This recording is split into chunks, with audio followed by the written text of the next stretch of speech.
Vous remarquerez probablement que nous répétons une structure de base dans tous nos fichiers. C'est un peu ennuyant que nous devions le faire manuellement. Par exemple, cette configuration de base et également l'importation de CSS ainsi que head font partie de chaque page et donc c'est un peu lourd si nous devons répéter manuellement cette configuration ou cette importation tout le temps. Alors, que pouvons-nous faire à ce sujet? Nous pouvons créer une mise en page. Pour cela, je vais créer un nouveau sous-dossier dans les vues que je nommerai les layouts, au cas où nous pourrions en avoir plusieurs, et j'ajouterai un main layout.pug. Je vais maintenant prendre mon 404.pug, qui est le plus petit, et copier son contenu dans le main layout. Maintenant, bien sûr, nous avons des éléments qui sont dynamiques, qui dépendent de la page que je veux utiliser, et la question est de savoir comment pouvons-nous réutiliser ce squelette de toute façon.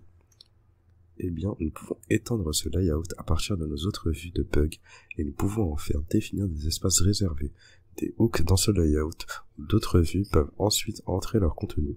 Par exemple, des liens, nous obtenons un layout de base qui ressemble à ceci, mais dans notre vue qui devrait étendre ce layout, il pourrait utiliser ce layout et ajouter plus de liens à cet endroit. Nous pouvons définir un hook en ajoutant le mot-clé bloc que Pug comprend, puis en définissant le nom de notre choix, des styles par exemple. Maintenant, nous pourrons ajouter plus de styles à l'intérieur d'autres fichiers et je vais vous montrer comment ajouter cela.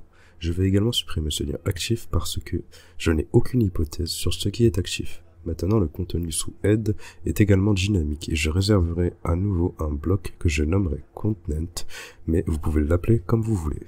Alors maintenant, nous obtenons ce layout de base avec deux hooks dans lesquels nous pouvons saisir dynamiquement du contenu depuis l'intérieur de nos autres fichiers. Commençons maintenant avec le 404.pug. Là, je vais juste copier ce contenu qui compte pour moi et supprimer tout le reste et nous pouvons maintenant étendre la mise en page en ajoutant le mot-clé extend que Pug comprend. Et maintenant, nous devons simplement pointer la mise en page. Pour cela, nous avons le dossier de mise en page et nous voulons utiliser le fichier de mise en page principal là-dedans. Nous pouvons ajouter .pug aussi. Alors maintenant, nous disons à Pug que nous voulons étendre cela. Et maintenant, nous devons simplement lui dire quoi rendre dans ce contenu et peut-être aussi dans le hook de style que nous avons défini.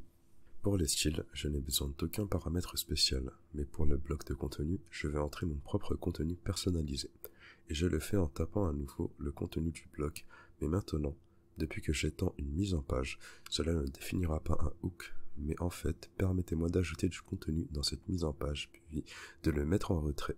Je définis ce qui doit être injecté dans le bloc de contenu de la mise en page, donc à cet endroit. Avec cela, si je l'enregistre et que j'entre un chemin aléatoire qui n'existe pas, j'obtiens toujours une page non trouvée. Mais, maintenant, dans les coulisses, cela utilise ma mise en page, et nous pouvons, bien sûr, faire de même sur les autres pages comme AddProduct. Là aussi, gardons pour l'instant les autres contenus pour que nous puissions copier-coller du contenu dans notre nouvelle mise en page. Donc, nous étendons la mise en page principale pointant vers le fichier de mise en page et je vais ajouter quelque chose au contenu, mais aussi dans mon bloc de style. Et vous faites cela en tapant simplement bloc style, puis en les indentant, nous ajoutons ce que nous voulons ajouter, et ce sont ces deux lignes, car ce sont les deux importations de style qui ne font pas partie du layout par défaut. Ajoutons-les dans les blocs style, puis nous avons notre bloc, le bloc content, celui-ci où je vais entrer mon contenu. Donc pour cela, je vais copier la section principale, remplacer cette balise H1 et m'assurer que l'indentation est correcte. Et maintenant, nous pouvons supprimer tout le reste et nous devrions maintenant avoir un fichier qui est en notre mise en page et qui ressemble donc toujours à ce qu'il était auparavant.